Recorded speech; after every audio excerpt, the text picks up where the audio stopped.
We're recording, so whenever you're ready to start.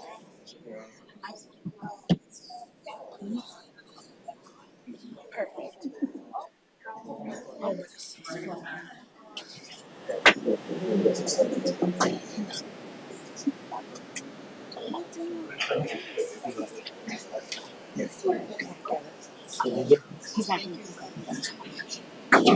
That's right. Smart.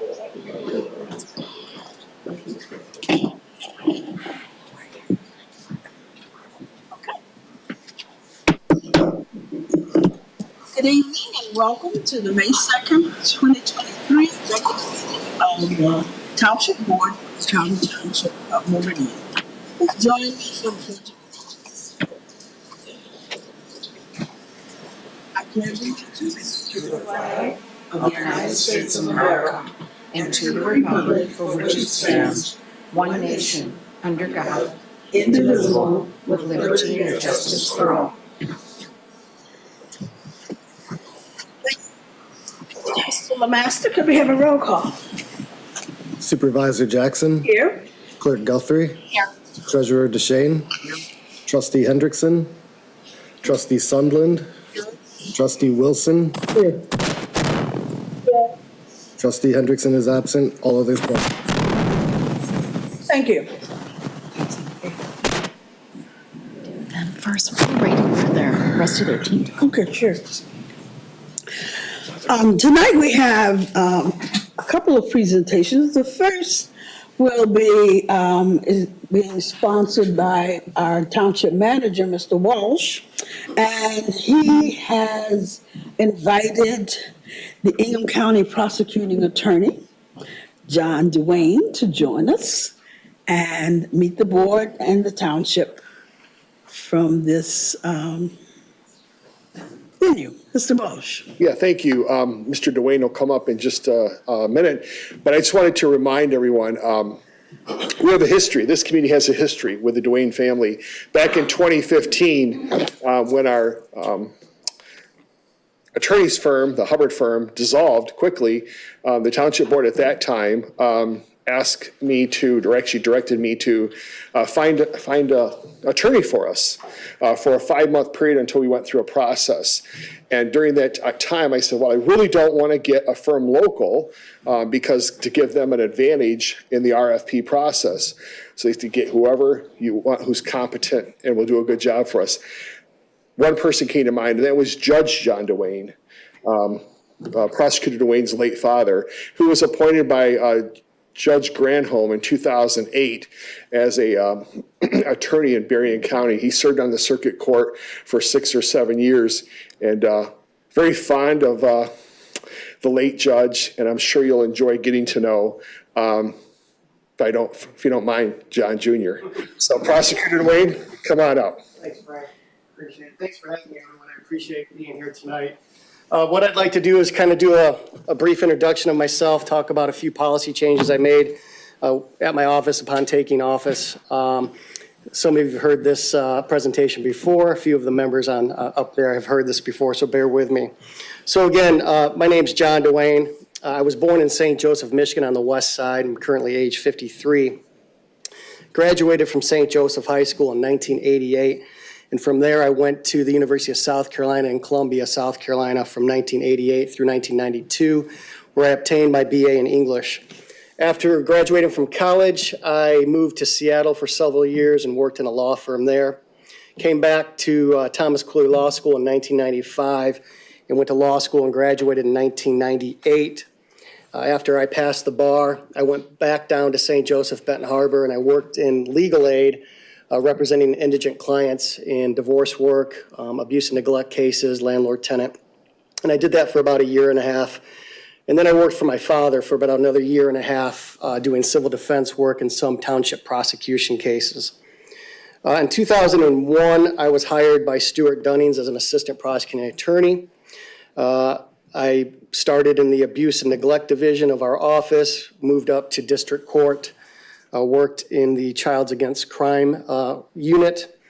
I handled a circuit court docket for 8 years straight, promoted to the unit chief of our district court, promoted to my unit chief, or to the unit chief of our circuit court. And then in 2012, Mr. Dunnings appointed me as deputy chief assistant prosecuting attorney. I worked as the deputy chief under 3 different administrations, that being Stuart Dunnings, Governor Whitmer, and Carol Seaman. The last 10 years as deputy chief, I did some administrative work, but mostly my main focus was handling homicide cases. I've tried over 80 felony trials, at least 20 or more, at least 20 or more of those were murder trials. As far as my community involvement, I was an adjunct professor at Thomas Cleary Law School where I taught trial skills for approximately 6 years. I was on the Ingham County Sobriety Court Foundation as their secretary for 5 consecutive years. I was a board member of Big Brothers Big Sisters for 5 years, and I coached both of my sons' football, youth football in Williamson from age, 3rd grade through their 8th grade seasons. I'm currently married for 22 years to my wife Jennifer, who's a healthcare attorney. I have 2 sons, one who just finished up at U of M as a freshman, and then I have another son who is just finished up as a sophomore at Michigan State University. On December 22nd of 2022, I was appointed as the interim prosecutor by a majority vote of the 30th Circuit judges, and I took office on January 3rd, 2023. I am running for election as a Democrat in 2024 to become the elected prosecutor. As a frontline prosecutor who's really only handled homicide cases for the last 10 years, I saw a disturbing pattern in our community in Ingham County, that being an uptick in gun violence and violent crime in general. Gun violence in the last 2 years in Ingham County is at an unacceptable level, in my opinion. And my office is committed to protecting the citizens of Ingham County, the residents, from the upsurge of this violence. And so from the first day I took office, I changed some policies that were formerly from Prosecutor Seaman, and those policies took effect the first day I took office. First, I began to habitualize repeat felony offenders. I believe an individual's prior felony criminal history is relevant to future conduct and should be considered when I look at a case and what I'm going to charge, as well as possible plea agreement. I believe repeat offenders have been given an opportunity to reform, change their behavior, yet many continue to commit crimes. And I believe charging habitual offenders may discourage future felony conduct. One of the other changes my office made was we began to charge a felony firearm for individuals who use or possess a firearm in the commission of a crime. I believe the use of a firearm makes a crime extremely dangerous and life-threatening. That is a mandatory 2 years in prison above and beyond what they may serve on the underlying felony. So what you often will see is we'll charge felony firearm in conjunction with another violent crime. We continue to charge people that are convicted felons who possess guns that have not restored their gun rights. That's a 5-year felony.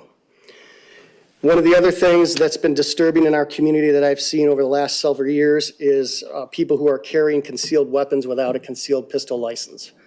We've had over 1,000 cases in the last 2 years of people carrying guns who have not obtained a legal valid license. Typically, those are people carrying concealed weapons in their car. I'm not opposed to people who wish to carry concealed as long as they do it legally. That is, they've obtained their license, they've gone through a background check, they've gone through the course. What I'm seeing in our county is a revolving door of people that are caught with illegal guns, stolen guns, guns that have the serial numbers taken off them, guns that are made in basements, and they'll be arrested, they'll get a PR bond or a low bond, they'll come right back out and obtain another gun. So I've taken a hardline stance on those cases where we rarely, if ever, plead those down. Another disturbing trend I've been seeing is the significant increase in juvenile offenders committing violent crimes in our community. These aren't your 18-year-olds or 17-year-olds. These are your 13, 14, 15, and 16-year-olds who are carrying firearms. And I'm not talking about just your general Glock. I'm talking weapons of mass destruction, AR-15s, assault rifles, guns that have clips that hold 50 rounds. We're seeing, at least in Lansing, retaliatory violence where children are shooting and killing each other.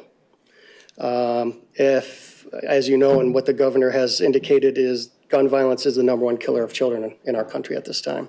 It's a public health issue and it needs to be addressed. My position is we need to ensure that children attend school and obtain an education. We need to hold parents accountable for truant children, make sure they're going to school. We need after-school programs, mentorship programs. We need to provide education on gun violence to these youth. I can't do it alone. It's a collaborative effort. I've been working with law enforcement. I think the first 2 days on the job, I met with every chief of police in this county. I've been working with the judiciary, community leaders, citizen groups. I support the common sense gun legislation that's been signed into law by Governor Whitmer. I support a group called Advance Peace, which is a nonprofit organization that's working in Lansing to focus on gun violence intervention in urban neighborhoods. They identify the most lethal individuals at the center of our gun violence. They provide daily mentorship to these individuals, provide support services, and the goal is to end reoccurring and retaliatory gun violence. So everyone has a role to play in this attempt to reduce gun violence in our community.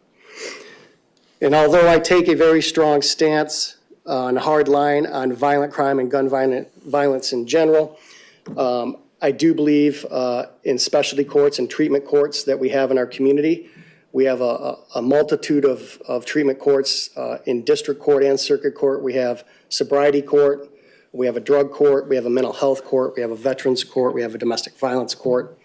And this is an opportunity for people to receive a variety of treatment services to address their substance abuse, mental health issues, assaultive behavior.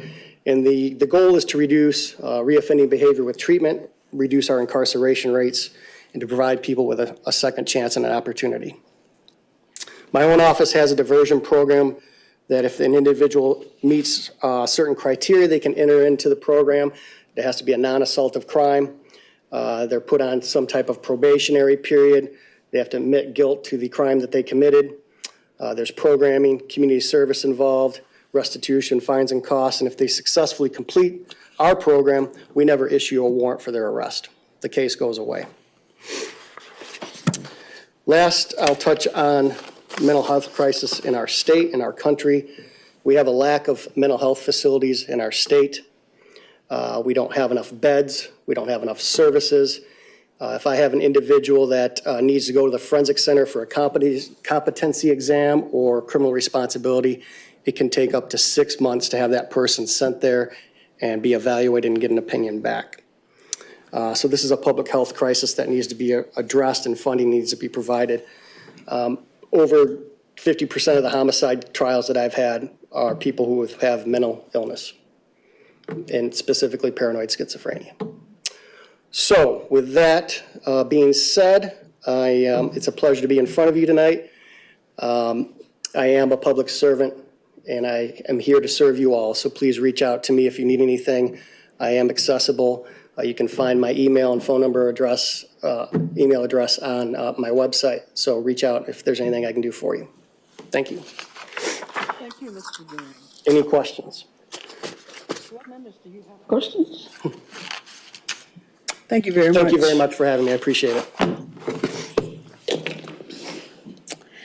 And we have one more presentation that is championed by Clerk Guthrie. She will inform us and make the presentation. Thank you, Madam Supervisor. Thank you, Board. We have the MSU Dodgeball Club team here with us tonight. They are national champions and they went undefeated. I have known the coach and is it co-coach? Do you say assistant coach for several years. They actually, Kevin, I'm going to say your last name wrong because I've been saying it wrong my whole life. You say it. When. and Rebecca, who they got married last year, right? So congratulations. Kevin started dodgeball in high school with my son, and the former high school basketball coach, Coach Stoltz, started dodgeball with these kids, and they just loved it. And they formed a team after high school called Final Justice, and my son was the Punisher. Kevin was Spider-Man, and then there were they had these T-shirts on and stuff like that. They have evolved since then. But they've been a part of our family for a long time, and Kevin's family actually knows Ron Stika's family as well. So it is a small world that we live in. We know a lot of people, and so I wanted to bring them out tonight and congratulate them. I know they're going to talk about the dodgeball team and what they do, and they do some special stuff with youth too. So have you come up? Glad you could make it through the traffic. Thank you. I know a lot of patience driving through the township right now. So I'll have you go ahead and introduce. All right, I'm Kevin Wynn. I'm the head coach of the Michigan State dodgeball team, the head captain of the semi-pro East Lansing-based dodgeball team, Final Justice. And we also run the after-school dodgeball program at Chippewa. I just want to take the time to say thank you for having us today. And I'll let everyone else introduce themselves. Yeah.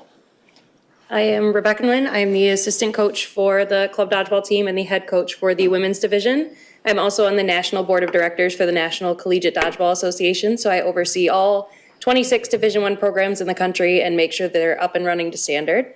And then we have our lovely recruits here, so I'll have them go through. I'm Allie Pohl. I'm the head captain of the women's team. I'm Daquan McLean, or DQ, like Dairy Queen.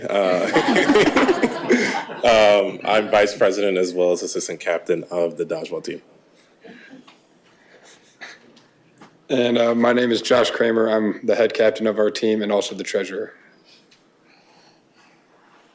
And for those who just maybe want to hear a little bit about dodgeball, I'm probably the perfect person to ask since I oversee everybody in it. Our program is completely self-funded through MSU. We are one of the officially recognized club sports for them, though, one of 27. We've been around for actually 20 years. So a lot of people don't realize the team's inception into the National Collegiate Dodgeball Association was in 2003. Ever since then, we've grown across the country. We're growing over west into Gonzaga, down into UCF and other southern territories. We're currently on an SEC expansion. So these guys get to compete against teams like Grand Valley, Central, and Saginaw pretty regularly, but we go out to compete against other Big Ten schools. And this year, we actually had the privilege of going 19-0, which is the first time a team in Division I has gone undefeated since 2009. And we have several All-Americans across the board that they are getting honored this week, so I can't spoil anything on who gets where and what. But this program would not be possible without our amazing board and captains to be able to grow it. We have several dozen members that compete throughout the year on our team and get to come out and play. There's no set roster or anything, so just being able to watch this group of young men and women actually develop a program, take positions of power to make decisions throughout a board and everything, and develop their professional skills on top of staying athletic and maintaining athletic skills has been amazing to watch. But yeah, anybody else want to say anything? No? With that, we just wanted to say thank you again for having us. I'll pass it back to Deb. Thank you. So here is certificate of achievement for your team, and we just wanted to say congratulations. We do. Thank you so much. Thank you. Thank you. Thank you. Thank you.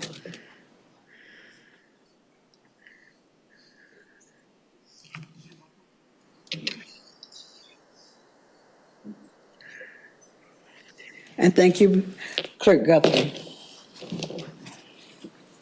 Item 5 on our agenda is citizens address agenda items and non-agenda items. Are there members of the public here tonight who'd like to speak to the board? I have one green card from Mark Sanducci. Please come and correct me. We're the last name challenge here tonight. Santucci. Is that right? Perfect. Well, really? Yes. Oh, there you go. If you would give us your name and address, we would be happy Sure. to hear your comments. Mark Santucci, 5909 Blythefield Drive, East Lansing, Meridian Township. Sidewalks are being worked on as I speak, but that's not what I'm addressing you about.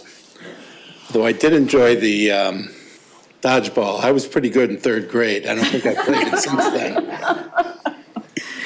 I would like to address the apparent lack of progress on the recreational marijuana ordinance. Back in early January, before I retired to Florida, I was under the assumption that the process would be finished sometime in April. Well, it's May 2nd, and as far as I can see, little or no progress has been made. I'd like to take the rest of my time to highlight why this is not good for the businesses associated with the marijuana business, including landholders like myself. And as a result of that, is not good for the township either. Time is money, especially in business. Over the past 2 years, the wholesale price of marijuana, in Michigan anyways, has dropped from about $2,500 a pound to about $700 a pound. So that means the people who were involved in the business back during COVID time, when it appeared that a lot of people had nothing else to do, they made a lot of money. And I think the thought is that that's still the case, but it's far from the case now. In fact, I don't know, I'm involved because I know people who are involved in the business, but there's been a lot of bankruptcies in the state of Michigan as a result of people, I think, overextending themselves or thinking that the high prices were never going to end. And they did. So now it's a more typical business that's very competitive and will have some people making money and other people getting out of the business. As a result of all this, the price for land or buildings have dropped precipitously in that. I recall when we started this and we did the medical marijuana here, I got calls from a number of people, and the prices they were offering for my property were one that make me dream of a good retirement. That's all gone. The situation now, if something happens, did I use 3 minutes already? Yes, sir. Holy macro. All right, well, I had a lot more to say. I had about 2 minutes worth to say, but what I did do is I brought an article from the Wall Street Journal for everyone. And even though it doesn't directly affect us, it kind of tells the story of what's going on. So I made copies for everyone. Okay, we'll be glad to take those. There. Thank you. And I hope to see some progress. Okay, thank you. Is there anyone else who would like to speak to the board at this time? Thank you, Mr. Santucci.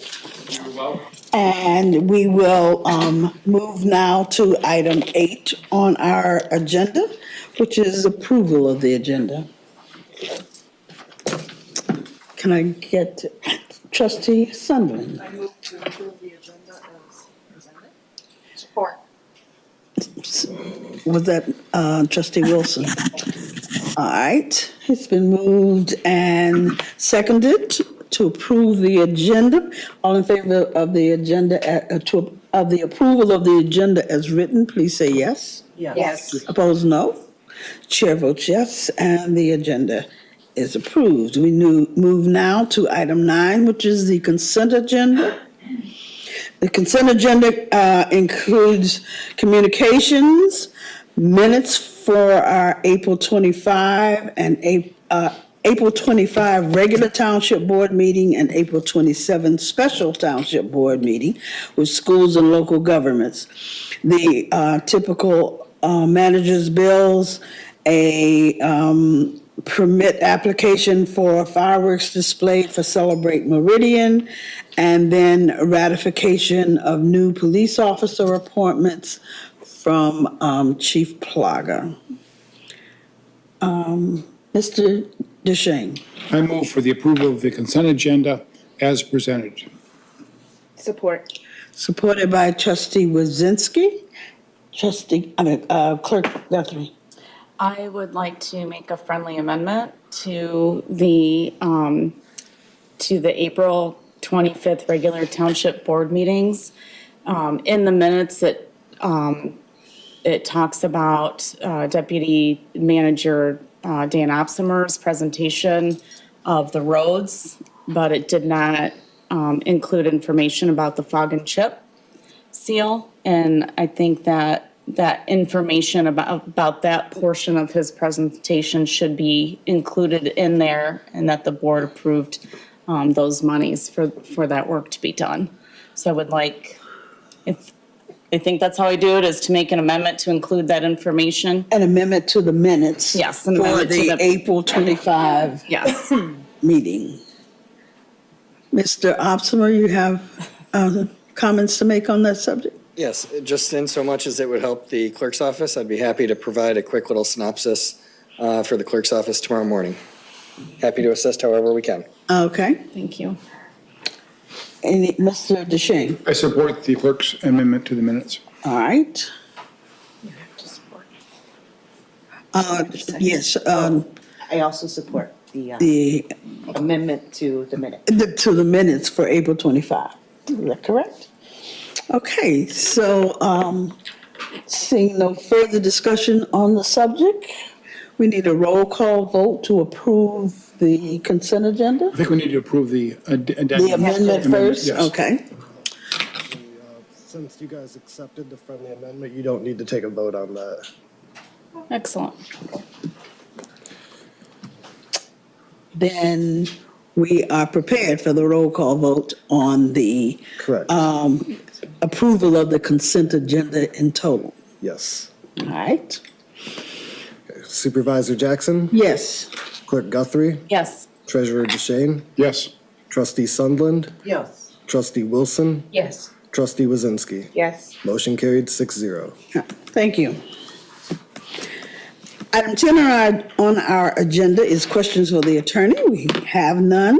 We have no public hearings tonight, which is item 11. Item 12 is our lone action item for tonight. 12A is ordinance 2023-04, rezone 5677 Cade Street from professional office to RB for final adoption. Mr. Schmidt. Madam Supervisor. Director Schmidt. Mr. is fine. This is the final adoption request for this rezoning. Just to refresh the board's memory, this was a request that a homeowner came to staff with a request to add onto their house. We discovered it was zoned office and therefore couldn't expand the use of the house. And so staff actually brought this to the planning commission. The planning commission directed us to initiate the rezoning request administratively. The planning commission did review it, held a public hearing as required by law, had no major concerns, forwarded that recommendation to the board. The board reviewed it twice before and has raised no major concerns. At the board's direction, we did publish this after the last meeting in advance, published a notice of intent to adopt in advance of this meeting. So we are at a position this evening where we would recommend approval of the of ordinance 2023-04. Thank you. Board members, trustee Wilson. Thank you, Madam Supervisor. I move to adopt the resolution approving ordinance 2023-04, an ordinance to rezone the property at 5677 Cade Street, parcel ID number 33-02-02-11-304-031 from PO Professional Office to RB One Family High Density Residential. Support. Supported by trustee Wazinski. Trustee Wilson. Thank you, Madam Supervisor. This brings the zoning in alignment with adjacent properties and also allows the homeowner to make the modifications that she'd like to do. So that's why I'm supporting this amendment. Okay. This resolution. Trustee Wazinski. Thank you, Supervisor. I would agree with trustee Wilson. Makes sense and consistent with the existing zoning, adjacent zoning. Other board members, do you have comments? Then, Mr. Lemaster, could we have a roll call vote for this final adoption motion for ordinance 2023-04? Clerk Guthrie, Yes. Treasurer DeShane, Yes. Trustee Sundlund, Yes. Trustee Wilson, Yes. Trustee Wazinski, Yes. Supervisor Jackson. Yes. Motion carried 6-0. Thank you, Mr. Schmidt. Thank you very much. We now move to board discussion items under agenda item 13. The first, 13A, has to do with federal policies and procedures manual update, which is being brought to us by Director Garber. Thank you. As you may remember, a few months ago, back in December, we brought to the board the Federal Policies and Procedures Manual. And in accordance with uniform guidance that requires that all entities accepting federal funding must have a minimum written procedures and policies about how the internal controls and processes will be conducted over the federal awards. We are currently undergoing our 2022 audit, and our auditors have reviewed the Federal Policies and Procedures Manual against the most recent federal guidelines, and they just have one suggestion to add one sentence on page 8 under procurement, and that sentence states that the township should avoid acquisition of unnecessary or duplicative items. And that's the only change I have. How many pages in this document?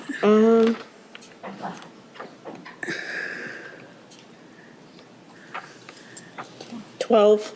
12 pages, and one line needed to be changed.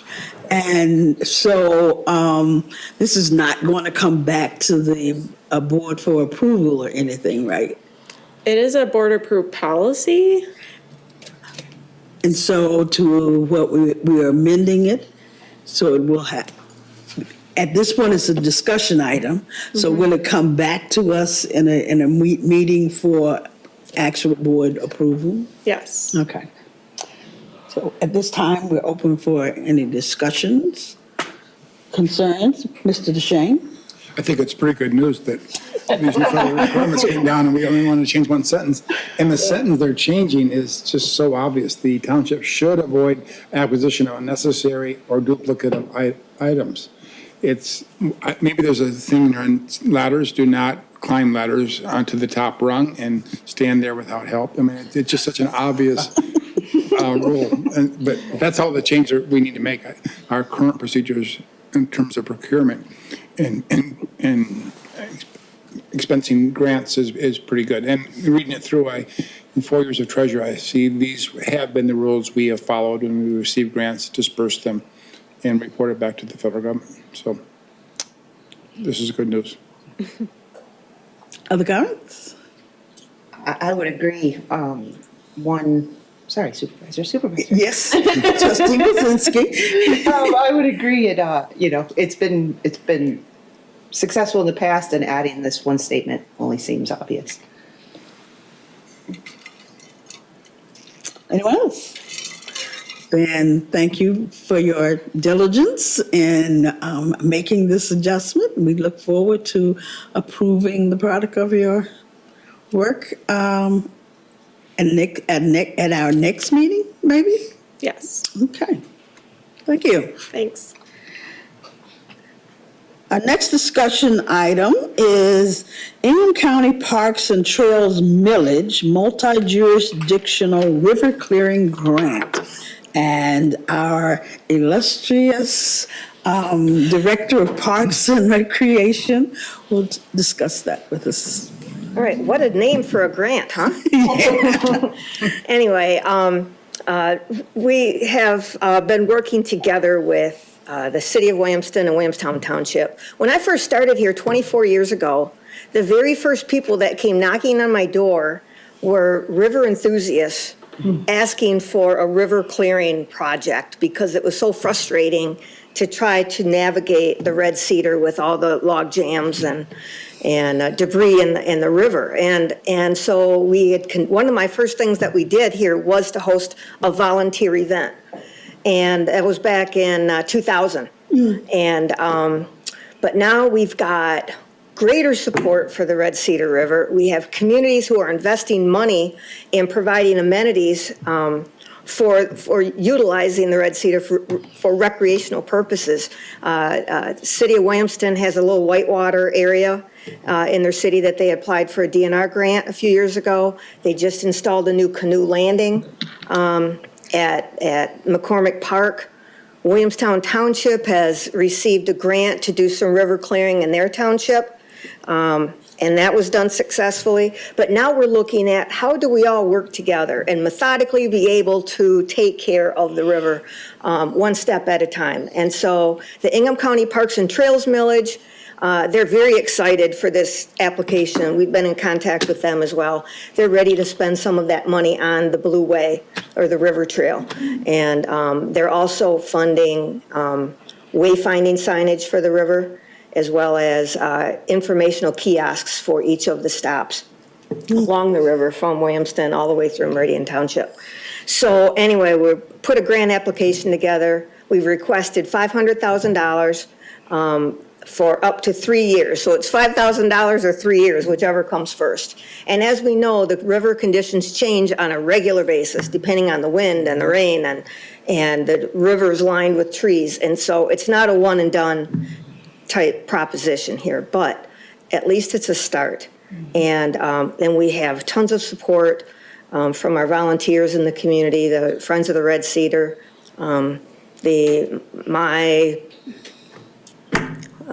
can't think of the name right now, but Stewards, River Stewards is another whole organization as well. So anyway, at your next meeting, there'll be a resolution of support to submit the application, $0 local dollars to support this. And so if we are awarded this, I'm guessing we will put a committee together with representatives from each community and then annually determine the priorities in order to address the river. So that's what we're doing, and that's what that project is. Ah, great.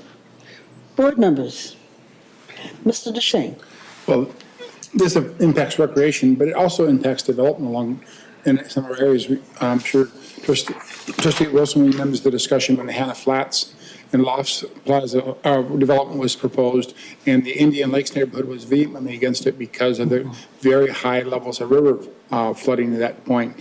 And an agreement was made, I believe, between the Drain Commissioner and the owners of the property, the Ide family, to clear the river and see if that brought the level down. And if it didn't bring the level down, the development would have likely been stopped. And it did. That clearing the river alleviated much of the flooding that was going on there. So it impacts the hundreds of our homeowners that have invested in riverfront property, and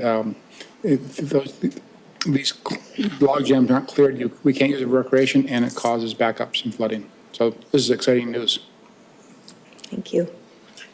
Trustee Wilson. And one of the other partners in this effort is the Rotary Club of Hazlet Okemos Plus, for the Rotary clubs that are all getting involved in creating a navigatable, I can never say that correctly. That was pretty good. Navigatable stretch from Williamston all the way to the city of Lansing. And that work is commencing a week from Thursday with a cleanup project that Rotary's undertaking starting at 11 a.m. that day. So there's lots of interest in this. There's lots of partners that will help. And I think it's really an exciting development for all of our communities. Other comments? Well, I just like to commend you and your colleagues for figuring out how to put these many interested parties together in a way that serves the region.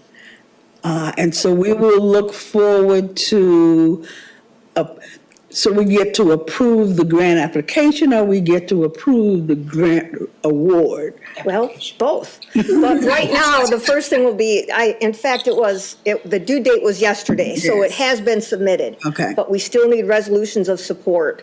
We have the one from the city of Williamston. Williamstown Township is taking care of theirs this week, and then we'll get ours in. And really, we just need it in prior to them awarding the grant. So we're fine on time to get this done, but it will be on your next agenda for action. I think we all will probably be in support of that when it comes, and we will look forward to it. Thank you very much.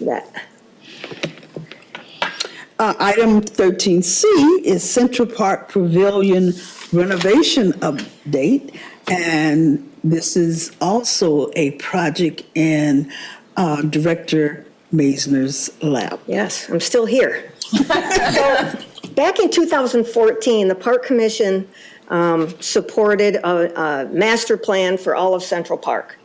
And it included Central Park here, the Historical Village, Central Park South, Nancy Moore Park. It's all one contiguous property.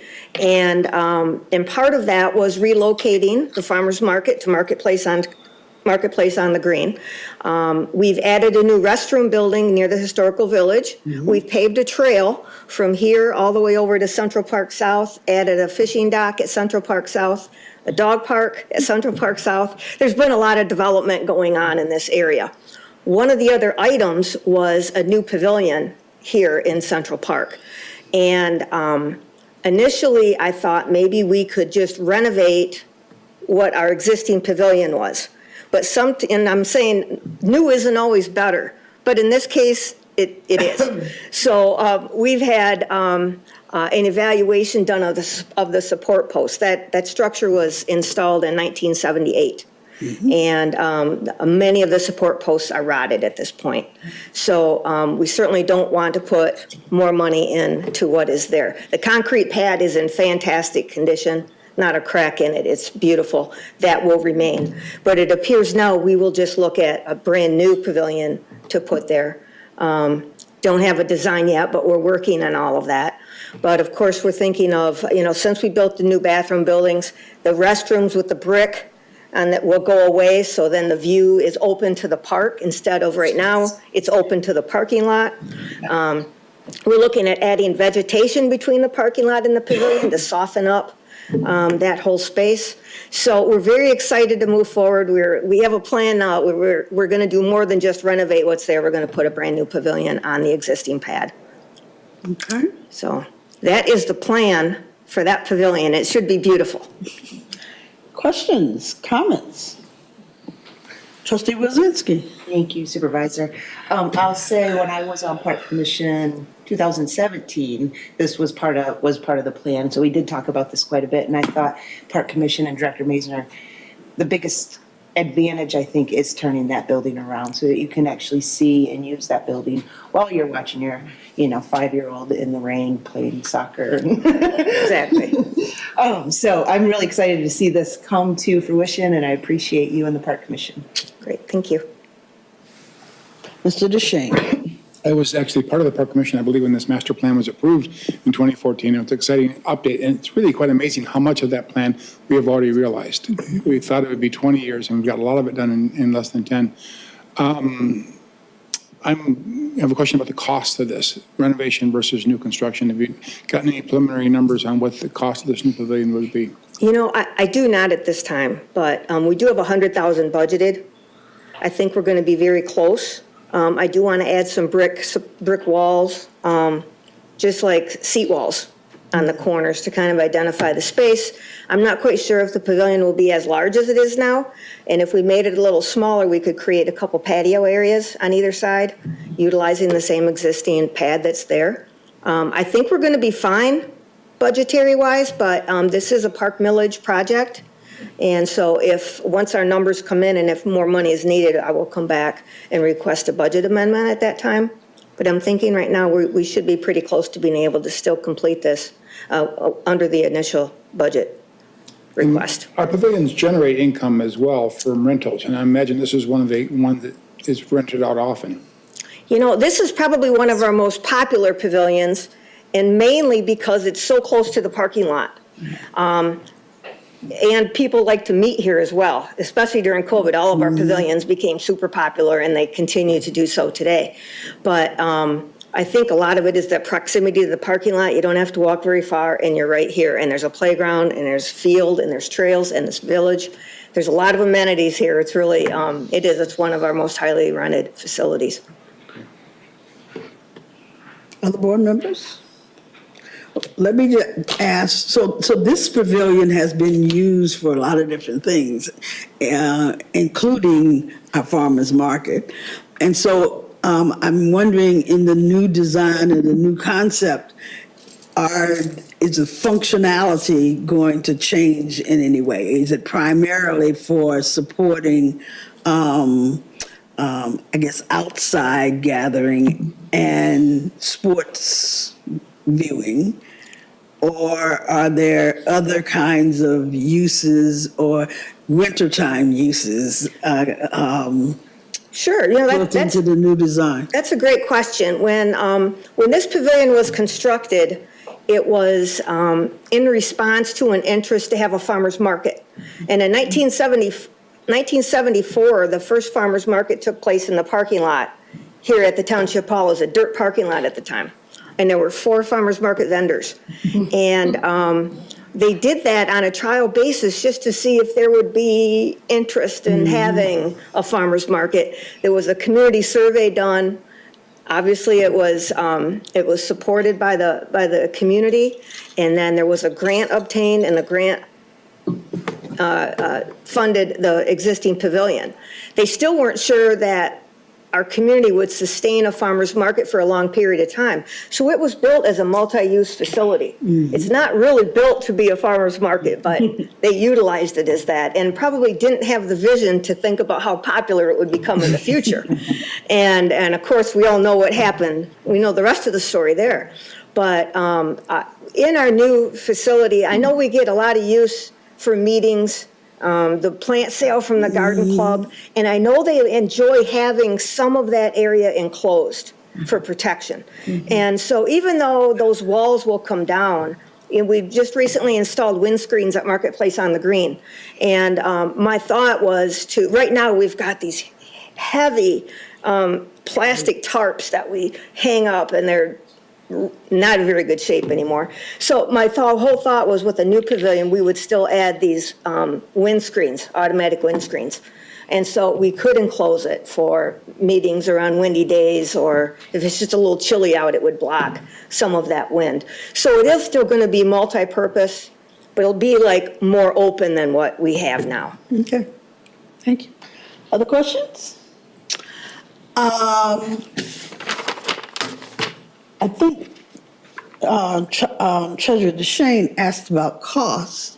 Yes. What about timeline?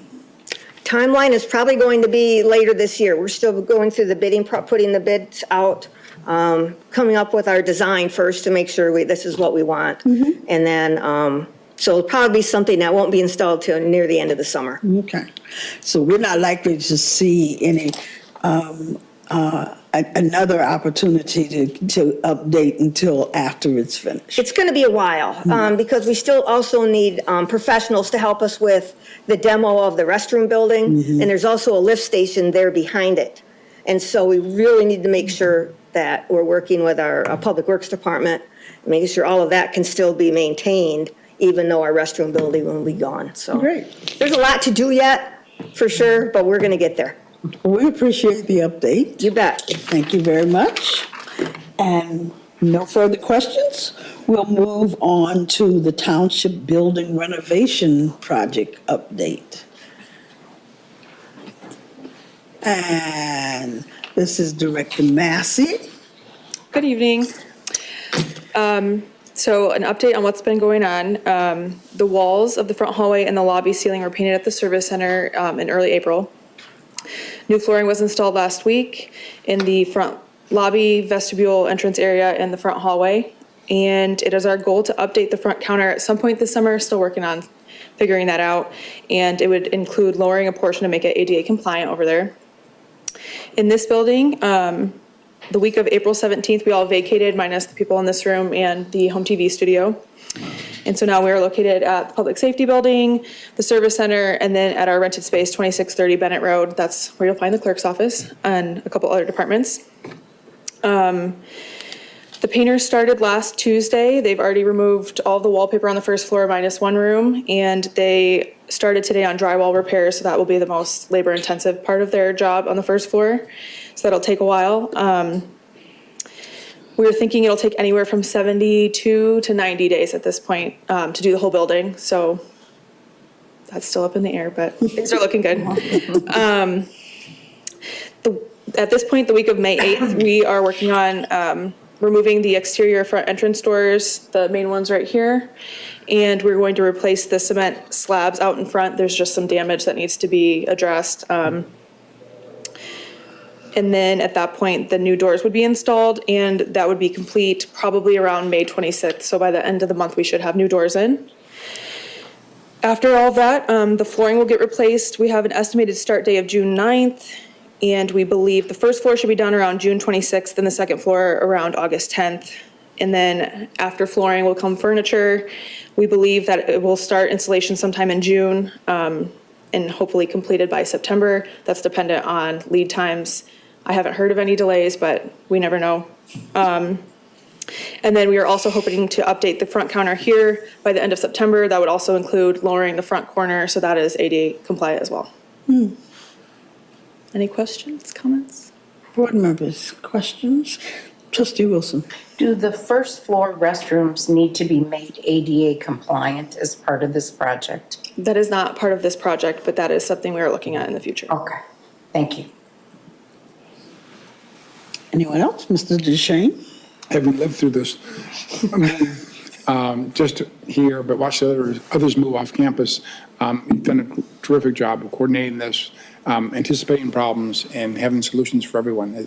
We were all functional a week ago Monday, first day here. We had a few hiccups along the way. As the week went on, it got better, and started this week has been completely flawless. So excellent work by you and Stephen and Dan to make this happen. It's gone much smoother than I think anyone expected, and it took a lot of coordination and planning, and it shows. So thank you. Thanks. I expected it. Anyone else? Thank you. Thank you. Item 13E. Oh, so this must be the police building renovation update. Yes. Chief Plaga. Madam Supervisor, board members, thank you very much. So we were granted funding for access controls, locker rooms, and flooring at the police department. Access control, our vendor is coming in beginning next week to start pulling wire and drops to install the access controls, which will have keypads as well as card key access, and give us audit systems, as well as they work with our video surveillance. So every time somebody keys in or codes into access this area of the police department, it snaps a photograph of them, so that if somebody's key gets stolen or lost, we'll be able to identify that being used and who's using that. So that we're kind of excited about that. That audit is kind of important for us, especially in our accreditation efforts. The locker room project, those locker room materials have been ordered. All of those lockers are made of steel. Supply chain and steel products right now apparently are slow coming. They gave us a 12 to 14 week, 12 to 14 week lead time. The order is in, so we're anticipating end of summer. And then our flooring project, we're kind of trying, I've been working with Director Massey. She's been a wonderful help working on the flooring piece, because we don't want to tear our floors up while we have guests in our building. We've got several township employees that have kind of been uprooted from their offices and moved into our department, into the police department, and it would be difficult for us. But we're working on getting contracts signed here probably within the next 4 weeks, and Director Massey's been very helpful working with the same vendor that the township has used for the flooring in this building and leveraging state contract prices. Okay. Questions? Trustee Wazinski. Thank you, Supervisor. Thank you, Chief Plaga. I was wondering, so the lockers that I know some of my other board members weren't is super excited about, but I was wondering that the reason that I had voted and supported that was because we had an increase in female officers, and you needed the ability to be able to give everybody a locker and everybody some privacy. So I'm wondering, is that still able to happen, given now what's ordered? With the new lockers, yes. Everybody will have their have a locker. There won't be a need for share, and we'll have some room for growth. It's still a tight fit in this building. When the building was built in '92, I would say that the women's locker room is a third the size of the men's locker room. So there wasn't that for it. And as the department continues to grow, I won't have to worry about it, but somebody may have to worry about what we're going to do, because in 20 years, We'll just switch them. Right. Yeah, that's a definite possibility. That is a definite possibility. So, Thank you. but I know there's a lot of excitement around adjusting that locker room and making it more useful, because there's some temporary lockers in there that almost deny access to the shower or the restroom. So. Great. Thank you.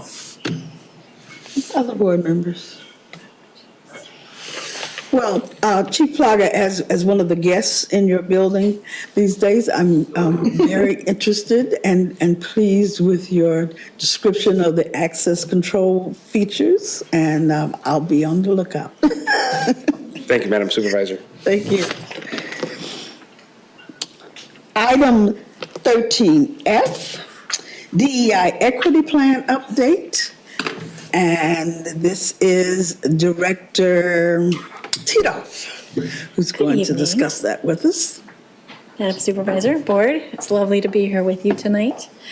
Okay, so what you have before you here, we've got this equity plan that is still in draft form technically, but it's really important that we keep talking about it and keep evolving it and applying it and enjoying and celebrating the steps that we've taken along the way.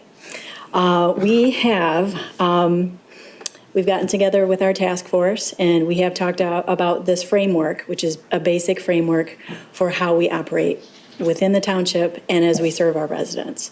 So with this, we have our mission statement, which Trustee Wazinski was wonderful in helping us develop, and this was, I think, over a year ago now. And we have started to refine our purpose and our guiding principles. So basically what we are talking about here is that we are looking to create an annual review process. So as we live and work, we are making sure that we're doing our very best to provide a safe and equitable work environment, and not to mention the enjoyable factor and the connectedness. So we've got many things to celebrate already. We already, as of last year, as you know, we implemented the sanitary hygiene products, and we installed those in the parks and in all of our township buildings. And that was very warmly received and appreciated. We have recently added the Juneteenth as a paid holiday for all of the township employees, and that has been incorporated into our 7 contracts. We have been working steadily through policies and procedures and our manuals, and just going through them now with our DEI lens to make sure that we're starting to update those as appropriate. And we've modified all of our 7 contracts to include gender-neutral language where appropriate. There were a couple, I believe, in our police and fire that there are still distinguishing factors between male and female timing for certain tests that they do, that they're required to do. So those are as is for right now. But we've also included several trainings, and thank you to the police department, Chief Plaga. He participated and signed us up for a pilot program for the mental health assistance from a social worker when they're going out on a call and they have someone who's got special needs and they need assistance, so they're participating in that. And there was unconscious bias training that they do regularly, and they kindly also invited the fire department, which they started taking part in last year. And let's see, we've got all employee training is pending. We had a date that was set for April, but then we had a very exciting change with the renovation, so we are getting into that. And as you see, we're all getting established and settled and functioning very well, I would say. So we're looking forward to getting back to it. The current one that we're working on is through Lansing Community College, their development program. We just got to figure out where and what date, but they're chomping at the bit and they're so excited to have us and they can't wait. So we'll get forward with that. And then last but not least, we have all these terrific township events going on. And lately, we've been working on, well, we have our first Pride event. We have that coming up. So we have a small group of us has been working together, getting all of our ducks in a row for that event in August. We have our very first Health and Safety Expo. We've got that coming on next Wednesday. Looking forward to it. We have, well, yeah, that reminds me of Meridian Cares as well. You know, that again leans into our inclusivity. And I keep feeling like, you know, the more that we talk and we get together on these subjects, the more we're remembering the things that we have always been doing. And we need to keep on building on that and make sure that everybody who is in and around us knows that those things are there for their use and their support. But going back to events, we have our Chinese New Year. We have our Juneteenth celebration, and Director Clark has been working very hard on the, oh my gosh, I'm totally drawing a blank on what we're calling, we have an entire weekend dedicated to our Juneteenth celebrations. So we've got the Freedom Fest. Yes. Yes. And so that is coming together very nicely. And of course, we have our annual Celebrate Meridian, which will be, again, terrific and all-inclusive and welcoming.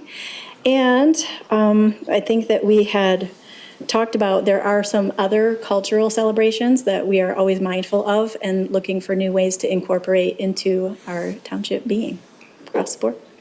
So that is the overview. Thank you. Questions, comments? Trustee Wazinski. I'm full of comments. That's all right. Thank you, Supervisor. Director Tito, I just want to say, you know, this was just an idea at one point, and this was prior to you coming on board to this work group. And since you've been here, it's just outside of your regular full-time plus job, you've made this happen, and it's really exciting, and it's just nice to know that we've got you there, always looking through that DEI lens, all of this internal work that the board may not see, but now we're moving externally thanks to the manager saying, you got to get out there, you got to spread the word. So I just want to thank you for all the work you've done. And we really, I've talked to other communities that have full-time directors that do this work, and I feel that Meridian has consistently made progress that some of the other communities may have not at this point. So thank you again. Thank you. The board members? Thank you, Director Tito, Sure. for your report. We move now to item G. Mr. Assistant Director, Assistant Manager, a Deputy Manager, got it. Deputy Manager Optioner is going to talk to us about how our Metro Act related ordinance is serving or not the residents of Meridian Township in this way. Mr. Opsheimer. Good evening Supervisor Jackson and board members. So just to back up and kind of go right to the root issue that we're dealing with. Post-pandemic, a lot of funding was approved. I don't quite understand all of the federal funding and whether or not some of these utilities are gaining access to it. But nevertheless, there was a huge push for broadband internet access. And we are seeing a lot of new providers come into the community. Not necessarily, we've only approved one Metro Act agreement with a new provider, which was MCI Metro, which is actually a subsidiary of Verizon Wireless. But the existing Metro Act permit holders have been doing a lot more work. So they're working in the road right of way, they're working right in front of people's homes. For the most part, they're doing full construction or a full build out of neighborhoods. And so when they come in, the first thing that occurs is missed dig flags go in the ground, right? We drive around, we often don't really pay attention to them when we're driving on Okemos Road or other main roadways, county primary roads. But when they come into the neighborhood, they do draw attention.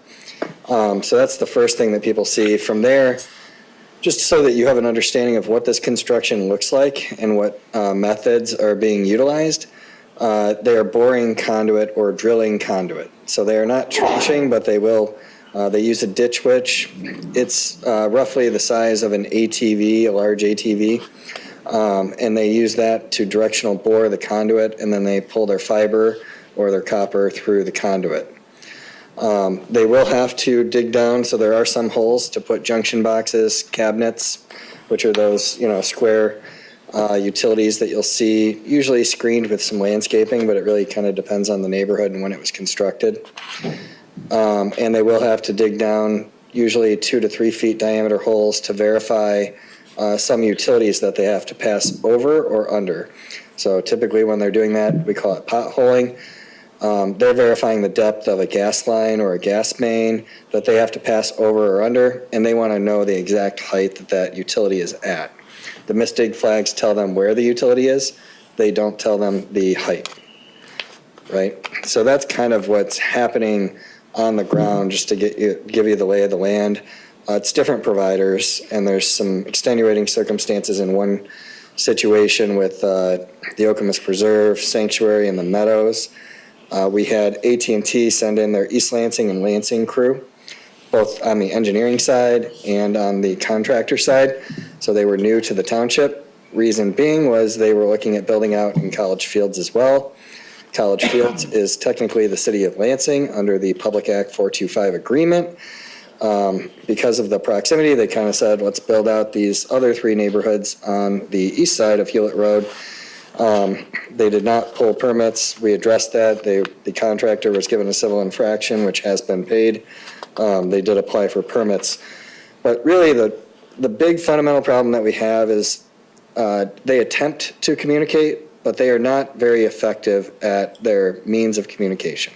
They clearly have not worked through this and figured this process out. Supervisor? Before you go on, they attempt to communicate with the people whose yards they're digging in or with the township? Yep, they attempt to communicate with the people whose yards they're digging in. For instance, I know Metronet does mail a letter. I got it when they built out in Georgetown. It was mid or late March when they did the construction. But they send me a letter in the mail, but it's in a Metronet envelope. I really have no interest in opening that envelope. And here's kind of what really draws this to your eye. We get no complaints about consumers. Unless they start cutting trees, we get complaints. But consumers mails notices, we read it because we're a customer, right? We get something, we see the logo, we know consumers, we know they're their customer, we open the envelope, or if it's a postcard, we will actually take the time to pick it up and read it. It's not one of the other, when I sort my mail, I have my spam pile, people and services that I don't know and don't contract with, and then I have the other pile, right? Well, Metronet's letter would have gone into the spam pile if I didn't know what the contents in it were due to the nature of my work. So I opened it for the purposes of just verifying that it was in fact what they had stated they were mailing. They also, some of them use door hangers, some of them use yard darts. It's just a little usually a 6-inch diameter yard sign, and they stick it right next to the mailbox post. There's still some that are sitting next to mailbox posts in my neighborhood over a month after construction because people don't read it. Again, they think it's a solicitation. So they're not communicating effectively. They haven't ever figured this out. I don't believe they honestly care that it's effective. So essentially, what we have done is come up with a way to compel them as a condition of their permit, because they do need to get a utility permit from us. So as a condition of that, they will be required to not only mail a standard notice that we wrote on their behalf, but they will speak in first person. So when they say we, they mean AT&T. It will come in an AT&T envelope. There's a spot designated where they will put their logo, their return address, et cetera. But there will also be a very important disclaimer right below that logo and address. This is something I've used in various professions where I've needed to communicate with people. And a number 10 envelope, when you mail something in it, there's an open rate. What percentage of people are going to open it? 20. And so I've had to come up in various careers throughout my life with ways to get people to open that envelope at good rates. So basically, we have designed this envelope to get the open rate up, and then we've designed the contents that they put in it to actually be informative and constructive for the residents, to let them know what's coming, what to expect, and predominantly what the biggest questions that people get: why are these flags here? What happens if my sprinkler system and visible fence is damaged? And when will my lawn be restored? It answers all of those fundamental questions that people have. And I think pretty clear terms. We've used this language via email to respond to people. Now it's come to the point where we need to get proactive instead of reactive. And there's also checks and balances in this, in that they will have to mail me a copy. My staff will receive a copy, so we get a copy in the mail as part of the larger mailing, so we know when these notices are arriving in various neighborhoods. And they will have to send me a proof of the letter when they fill in the blanks, and we will approve it. So, and we will get their mailing list to make sure that their mailing list is not overlooking a huge segment of the population being impacted by the permit. So that more or less is what we're proposing. In addition to that, the board on April 12th, I believe, of 2022, approved the township to compel the permit holders to provide a bond. We're proposing an annual $10,000 bond. It's basically a balance limit that they have to maintain. And we're going to try not to use it because it takes my time, it takes my staff's time, it takes our finance department's time to use that money. We're going to try to let it just sit on the sidelines and still compel them to correct matters. Usually the only instances where I've intervened in the past and spent township funds and then invoiced to be reimbursed is when it's a water utility or something critical like that. We had, someone without water several days before Thanksgiving, and then we had a sewer lateral bored through right before Christmas. So in the interest of not putting those residents at the whims of the utility that caused the problem, I wanted to make sure we restored service immediately. So we hired the contractor and oversaw the work to make sure that it was very expeditious. So for the most part, we will still just compel the contractor and the utility to pay to bring someone in to fix that irrigation system or other thing like that. But predominantly, maybe if 3 or 4 neighborhoods are worked in, we'll have one irrigation system damaged, or maybe a concern that one was damaged but wasn't in fact damaged. Groundwater table is very high, and they do put water in the holes as part of the boring process to deal with friction. So we've had some false flags, false positives on irrigation systems being damaged. But predominantly it's, why are these flags here? How long is this going to take? Especially as the grass is growing. I do try to encourage the utilities to get through things. This is a great time of year. February to any time of year where the grass isn't growing is a good time of year for mistig flags. So we don't want to delay this inevitable work to June when the grass is growing rapidly. So that's a quick overview. More than happy to answer any questions, and the purpose of tonight is to get your thoughts, ideas, feedback. How can we improve this? How can we make it better? What are you hearing from residents? that we may not be hearing. So with that, I'll listen.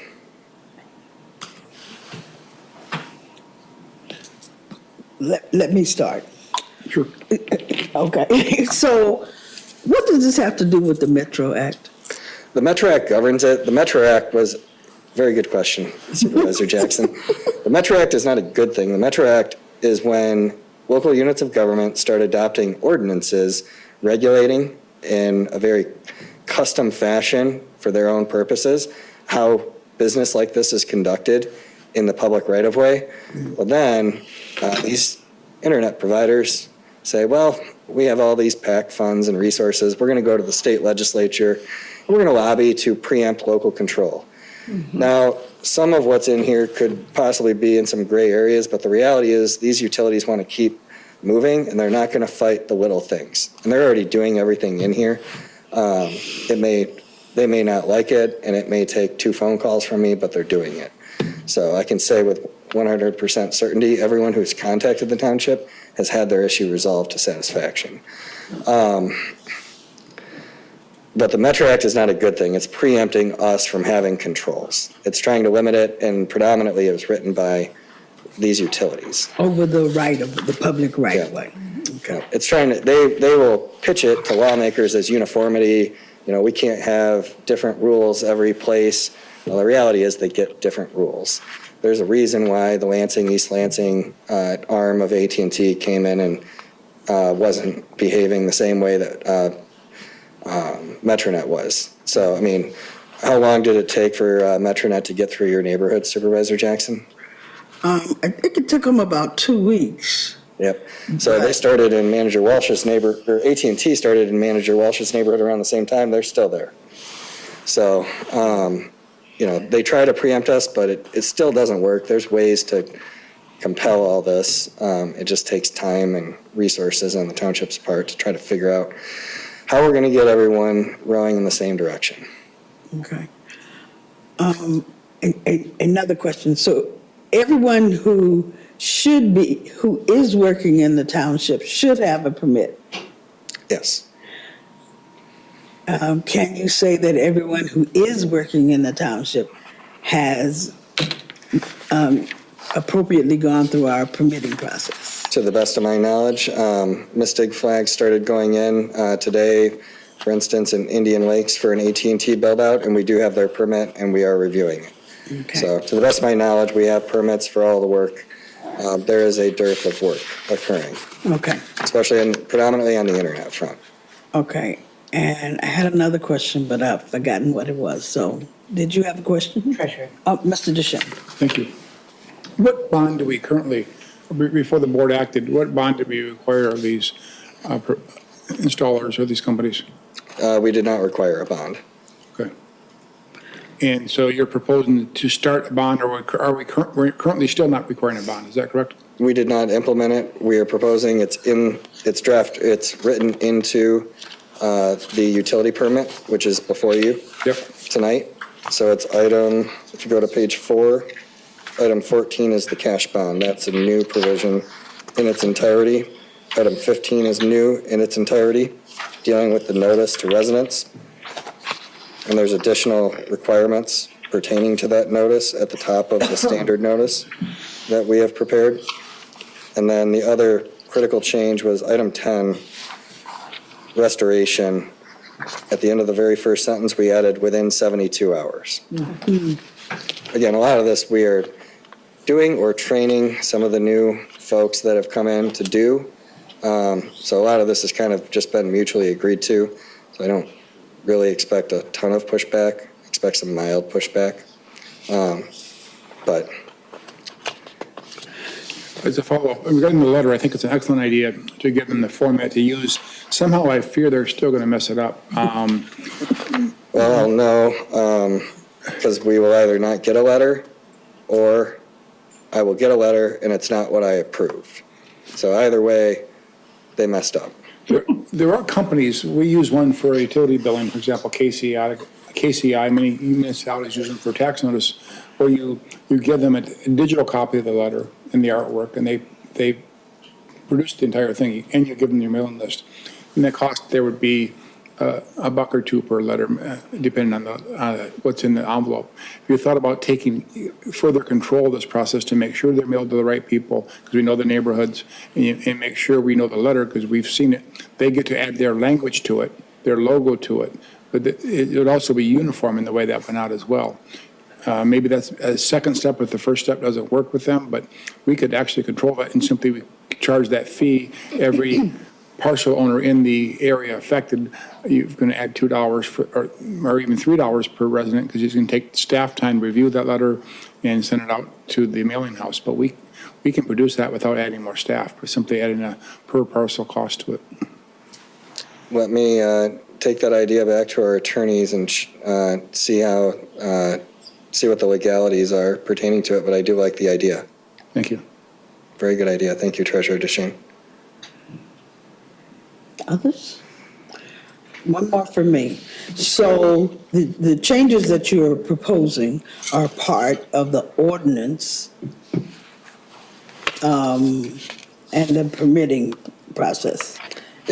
Right now I'm proposing changes to the utility permit itself, so the permit application that everyone that wants to work in the right-of-way has to apply. Okay. It's also a soil erosion and sediment control permit. So right now, I'm just proposing changes to that. We are still speaking to the attorneys about whether or not legally we could increase the maximum penalty we can impose. Right now, it's $500 for a civil infraction, this is another good example of how the Metro Act is insufficient. Under the Metro Act, yes, I could go after them for up to a $20,000 fine, but I have to build a case and go to the Public Service Commission, and all of my grounds have to be covered under that act. They have to be violating that act in some, for the most part, grossly negligent way, not the stuff that we're talking about. The Public Service Commission would not care the act would not cover the kinds of things that we're talking about. It doesn't prescribe a restoration timeline and what a good restoration timeline is. So that's, just an example of the deficiencies, So what I'm trying to get at is, what do you need from this board? Do you need for this board to sanction in some way, change an ordinance or whatever, so that you can impose those new rules and standards? Nothing at this time, because you've already approved the cash bond, because our ordinance did prescribe that authority is vested with the board. So you handled that in 2022. Tonight, what I need is any thoughts or additional ideas or input that you have, and or if you'd like to bring it back one more time and vet it one more time. So Treasurer DeShane's idea is a very good one in terms of just quality control. And so that's something I will take back to the attorneys and see if somehow we can make that work within the framework of the Metro Act. And the other thing that Manager Walsh has discussed is with you all, of course, is doing mailing at the conclusion of this from the board to the community, announcing whatever the conclusions are. Okay. Trustee Wazinski. Thank you, Supervisor. Just because Deputy Manager asked for feedback, I have several friends and/or family in the area that don't know what the flags are in their yard. What are these flags? What are these flags? Like, well, they're mistake flags, but I'm not sure what they're there for, and I just assumed it was MetroNet. So just to confirm, the folks I've talked to are not being notified, or if they are, they're, like you said, they're not reading the information. I have a hard time coming up with a scenario where someone would read one of these. The only things, the yard darts maybe, because typically people want to declutter their yard, but it still requires them on their way to their recycling bin to recycle this plastic thing that they don't know what it is. They'd have to read it, and they could be on the phone. I mean, they could just not care, but very few people are reading. As far as the misdig flags, if people do want to Google, you can Google misdig and find out what each color means. Blue is water. The township marks the water and the sanitary in blue. Yellow is consumers, so think natural gas. Orange and red are telecoms. Clerk Guthrie. Thank you, Madam Supervisor. I would only make the recommendation in your letter. I don't know what page this is, where you have highlighted, we will be installing internet service using directional boring. So there'll be minimal disturbance to lawns. We will not be trenching along the roadway. We've also had issues in the township where they trench through people's lawns illegally to get through to another lawn. And so it's not only along the roadway, it's also through people's lawns. So I don't know if that's something can be added or not. That would be my only recommendation. Yeah, those are tough because we'd have to look and see if there's an easement. Sometimes what people think is their property is not their property. You know, we have township property that's encroached upon often, and Consumers Energy does as well. I mean, I've seen swimming pools in Consumers Energy's right of way. So that's a tough one on a case-by-case basis that we'd have to look at. But certainly if they have a concern, they should contact us so we can look at that exact property and what may be occurring as it relates to that property. But, I mean, typically they're always in an easement of some kind or the right-of-way. That's a good one, like Hiawatha Estates at the north end of it, kind of abutting the county Dobie Road Medical Facility property. I had a resident contact me because there's consumer poles back there, and Metronet was putting their aerial cables on those poles, and there were easements for those poles to be there. So we really have to check with like the Register of Deeds office to look at all the records on file for a parcel. It's not a quick process to verify all of that, but we do when we get a complaint. Anyone else? Mr. Walsh. Yeah, so if you don't mind, I'll take the opportunity here. I didn't give a township manager report tonight, I know. so I realize it now. so if you don't mind, I'll take my opportunity right now. Okay. Because I am not happy. Something's got to be done.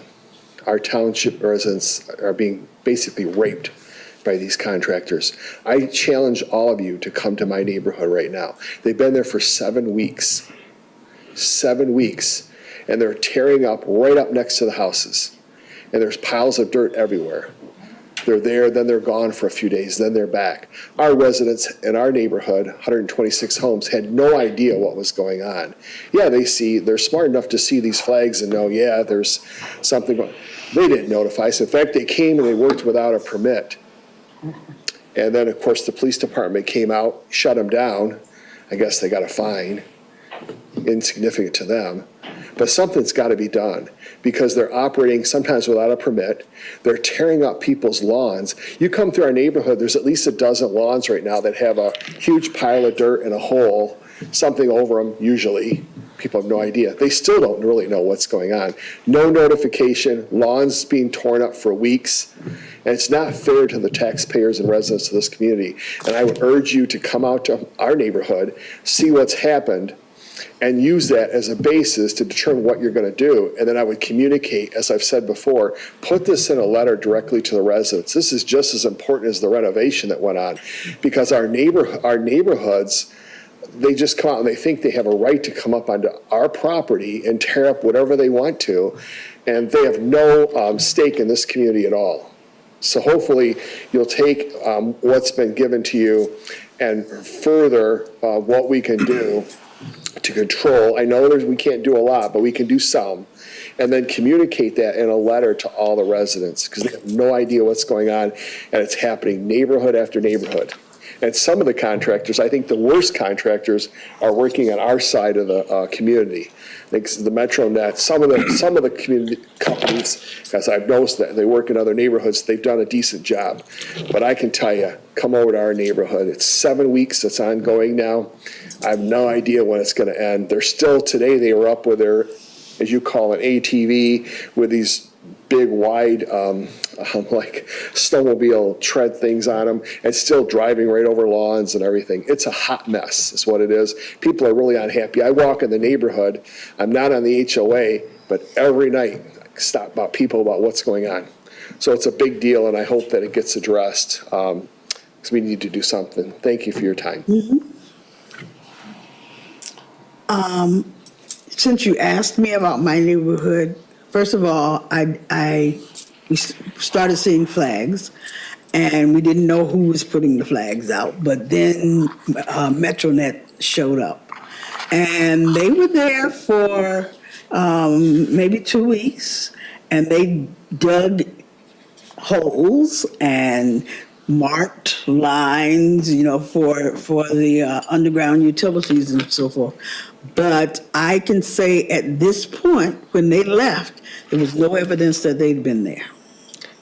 And that's my experience. And none of my neighbors came to me asking. I can't attest to what happened in the letter because I don't read everything. But no one came to me asking me and confused about what was going on and what. So in my neighborhood, I think the process went very well. And people behaved and restored the property as they should have. Because I can't tell that there were holes dug up and grass dug up and left unrepaired in that case. Different company, and that came with a year of, training, Metronet and their contractor, and banning one of their contractors to get to that point. Yes, it's a seamless process. They do a good job. They'll take their shovel and they'll kind of set the sod aside, and then they'll put the sod back, which is what our guys are trained to do too. For the sign project, we had to go out and locate the property line. One of my staff was out there with me working on it. Well, we put the sod right back. I mean, we didn't, we set the sod aside, put the soil in a different pile, and put that sod grass up so that it looked restored immediately.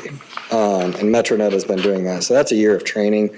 I'm tired of training these people. It's not a good use of anyone's time or energy for the township, to be frank, but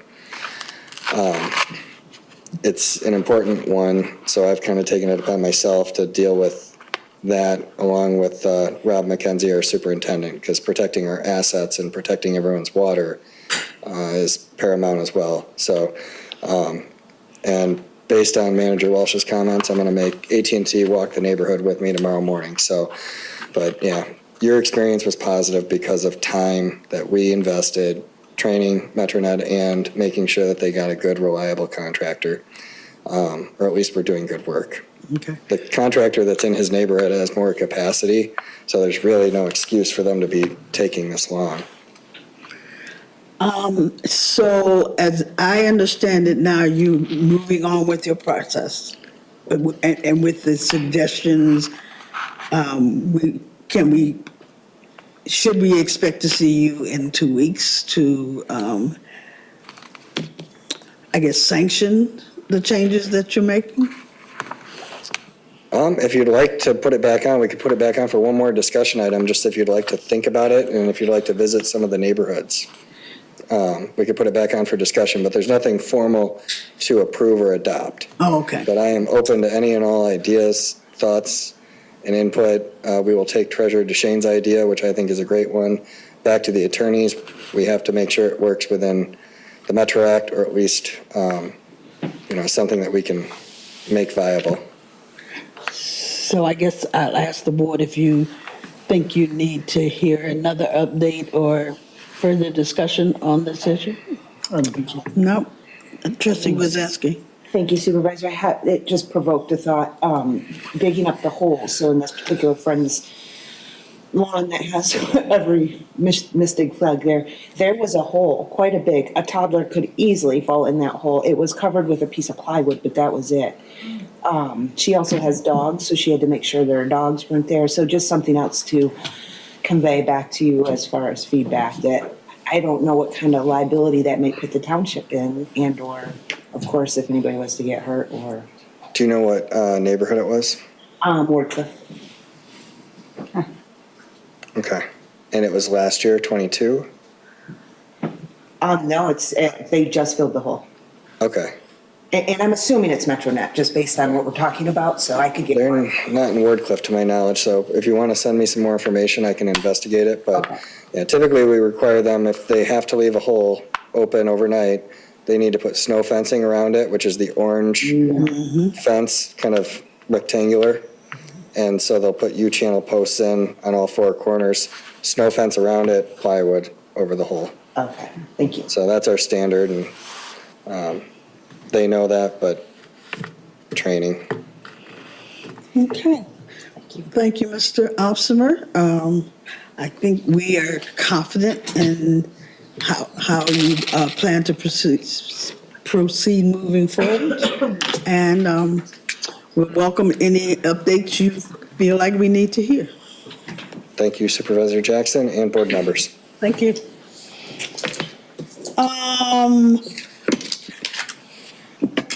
The item 13H is Bright Line Project Update. Stephen Gebbies. Good evening, Supervisor Jackson, board Director members. Gebbies. Thank you. It's a pleasure to be here before you. Thank you for the opportunity.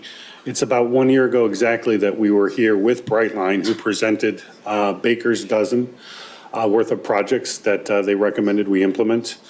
Discussion about the ARP funds and funding of other issues and the 2023 budget.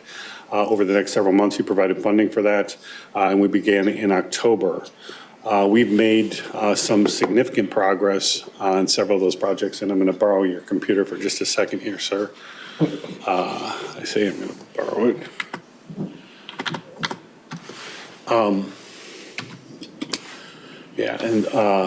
About 80% of the projects have begun and have significant progress on them at this point. For all of our facilities that have network equipment and some that didn't before, we've added new networking equipment inside the building. Everything is integrated into a single consolidated system that has web access for my team to look at and see problems no matter where we are. Even though we're down at 242 right now, we can take a look at problems or even interesting facts of what's happening on traffic between all of our buildings.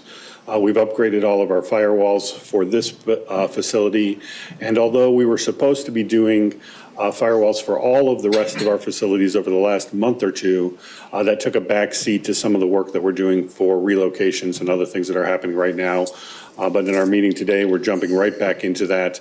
We're very excited to get that going. That's going to allow us to implement new technologies with new ways to connect our sites. And in fact, even if we were to have a cable cut here at this particular building, we'll be able to route around with the new hardware and the new software networking systems that we're putting in. We'll be able to route around those kinds of outages inside of our own network without having to go to external telecommunication companies for those.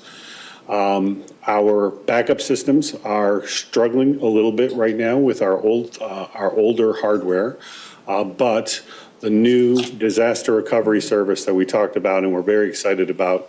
Right now, as we talk, there are updates happening from our police officers and our firefighters across the entire network. Those go back to our servers. Right now, that data in real time is being written to data servers in Detroit and Chicago and Los Angeles. If we were to lose everything in this building, we can bring our servers back up with a playbook. That data replication is happening right now, and we're in the final stages of making that failover work the way that it's supposed to do. We've got a lot of catch up to do from the minor projects that we're doing. We have 3 or 4 projects that probably have suffered a little bit from the move, but our original goal to complete all of this work was June of this year. We are probably going to be very close to that. Some of the workstation replacements was a big component of what we talked about last May, and that will probably come just in time for people to be moving back into this facility, and we'll probably be trying to coincide that with them coming back, where we can leave their workstation where it was, they'll move back to a new workstation, and then we'll recycle their old workstations from the positions that they're in right there. That's a quick 2 or 3 minute summary from the IT guy. I know people don't always want to talk to us about the computer stuff because we get a little bit excited. But if you have any questions or concerns about what's happening or want to know more about one of the particular projects, I'd be happy to talk about it. Okay. Board members. Mr. DeShane.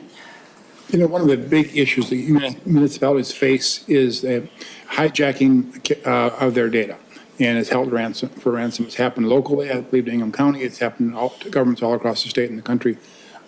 With our real-time backups, am I correct that that were to happen 10 o'clock tonight, we suddenly lost control, we could restore to 10 o'clock at that time with the backups that are happening in real time? You're exactly right. So those backups, as they happen, they're in real time, and that failover, that instantaneous failover that would protect us from like a fire or a tornado or something like that coming through and taking out all of our hardware here, that's an important part of the service.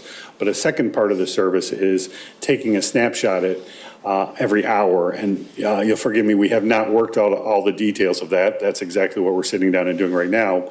But the idea is that we would have that snapshot from midnight, from last Friday, from a week before. So no matter when somebody were to get in, we will have snapshots back in time that will have 100% of the data that's being used by the township able to restore to that particular point. I will mention, well, there's a lot of challenges that go along with that, but we are working diligently to make sure that we've got all of our T's crossed and I's dotted to be as protected as we can with those systems. But yes, that snapshot of data is a very important part of what's happening here. And secondarily, I would like to ask you about, everyone hears and believes to be true that the weakest link in cybersecurity are the users who can click on the wrong link, who can accidentally give away their credentials and let those pirates and hijackers in and exposing our network. What plans do you have for additional training for staff in the months ahead? Yeah, the deputy manager and I are on a task force, a small team right now that are looking at exactly what's going to happen. We do have training systems that are in place. We had several training exercises last year throughout the year. We did not follow up as diligently as we probably should have based on some of the other things that have happened since that time, but we are redoubling our efforts. We will go back in. That can be tied with the system of training that we have has built into it a testing system for malware, phishing, all of those things. There are training courses set up to respond specifically to people who clicked on links that they shouldn't have. All those tools are there. We are redoubling our efforts to make sure we're getting that pushed out to the end user, and we'll follow through very diligently this time around to make sure that the users are completing those courses. Thank you. Mm-hmm. Questions, comments?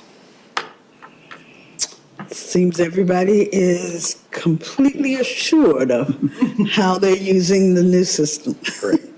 Thank you, everyone. It's been a pleasure. So that completes our list of discussion items for tonight.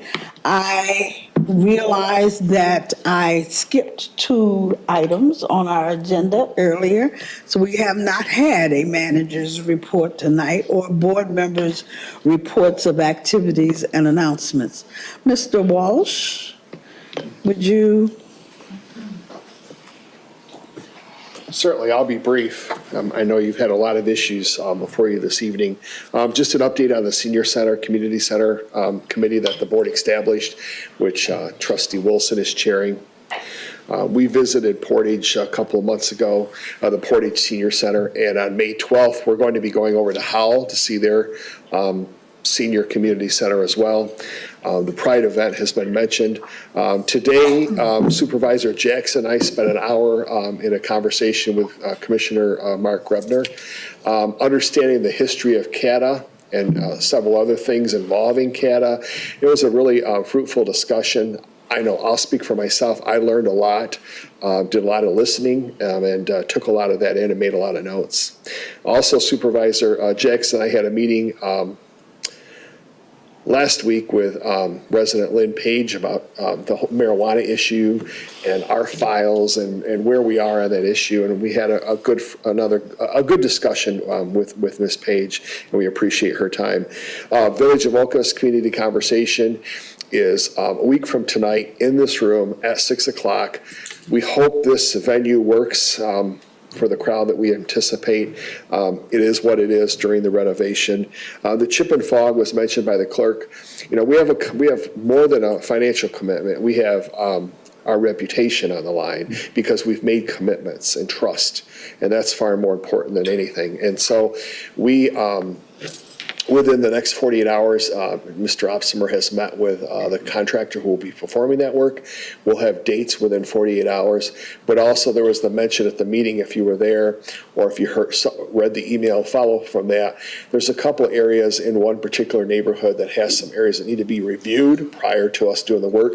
And we're committing to do that. And we have an engineering firm, an independent engineering firm that's doing that, that's not involved with our road project at all.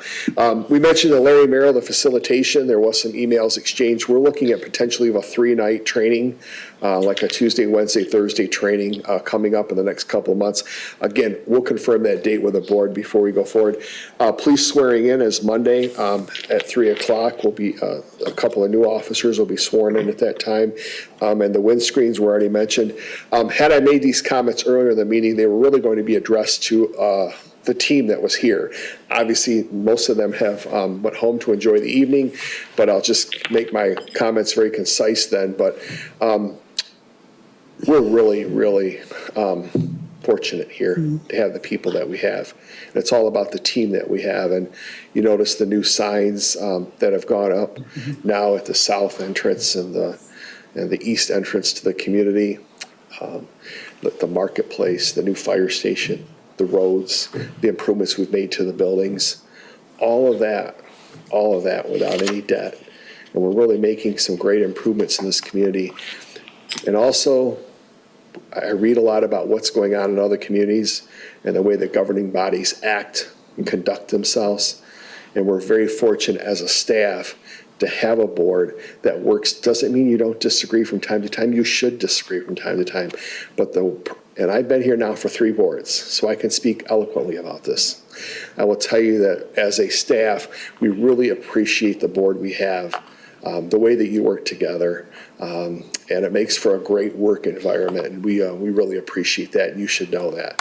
Thank you for your time tonight. A lot of great stuff going on. I enjoyed all the presentations. Thank you very much. Thank you. So how about item 7, board member reports of activities and announcements? Anything Trustee Wilson. Trustee Wilson. As many of you know, we've been working diligently on our inaugural Meridian Cares About You Health and Safety Expo, which is happening 1 week and 1 day from tonight. It's going to be Wednesday, May 10th, from 5 until 8 p.m. at the Marketplace on the Green. We have 21 different vendors coming, emergency services, mental health services, physical health services, all free options that our community may not know about. So we're encouraging you to come and meet with these professionals who will be set up at different booths all through the marketplace, with the addition of police and fire cooking a bunch of hot dogs, and there's going to be ice cream and music, and it's really going to be a fun night. So we're just encouraging everyone to come next Wednesday night, a week from Wednesday. Thank you. Anyone else? Trustee Wazinski. Thank you, Supervisor. 2 quick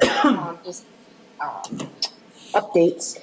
I attended the Association of Student MSU Local Government Community Liaison benefit for Township and other local governments that have contributed to their efforts. And the efforts that we had contributed to was the sanitary products in all township buildings and or park buildings, bathrooms. So that was very exciting. It was a small attendance, but I'm a alumni, and I didn't know that they had this whole government office, not just like a board, but it's got multiple. It's multifaceted. So this was really exciting. They were very excited to have worked with us. They're excited that we, as Meridian Township, want to work on a regional level, and that's much more effective. So met some folks from Lansing and East Lansing as well. So that was really exciting. I passed out my card, asked them to contact us in the future if there's any other projects that we could help with. The other quick update was, as far as our green grants through our environmental commission and through our budget, We've issued 4 green grants. We still have a budget coming in for another one, but one of the green grants that was already awarded has already completed their project, and it was Hazlet Community Church, who had proposed a pollinator garden between the church parking lot and Hazlet Road. They have an excellent green team within their community of their church, and they pulled in all the experts and many things I had never even heard of that they implemented. And we did a dedication. Leroy Harvey was there as well, did a dedication on Sunday for that new garden. So if you're driving down Hazlet Road, take a look. It's still pretty short now, but there's a big plaque out front that they had made and they installed. So in addition to their other green activities, solar, other rain gardens and things like that, they're very active. So it was very exciting to see that the community is really gaining interest in these green grants, and the word is moving throughout the community. So very exciting. Thank you. Mr. Duchesne. Thank you. It seemed like we all saw each other most nights last week. We had 2 Yes. and lots of community events. Friday night capped that for me. I was at the Cattle 25th anniversary party downtown Branch, and we were called out a couple of different times by CATA and other people for our support of the Cattle Library System, and as well they should. We represent 7% of the geography of Ingham County, but we provide 22% of the local government funding for CATA, cattle, and all the other county governmental operations. We are very much a donor community, and we make a huge contribution to county-wide services like the Cattle Library. And we saw from a previous meeting, our users and circulation numbers are off the charts in terms of other libraries. So our residents are using the Cattle Library System. Probably not real excited about the facilities, but that's another discussion, but they are using them. And one of the things that skyrocketed with cattle has been the online usage of digital books, audio books, and other digital resources. And so it's allowed our residents to access the cattle books and resources without having to visit a branch even. So that's my report. Thank you. Thank you very much. Others? Mr. Walsh? Yeah, if you don't Either mind. for the microphone? Yeah, if you don't mind, thank you. I appreciate the courtesy.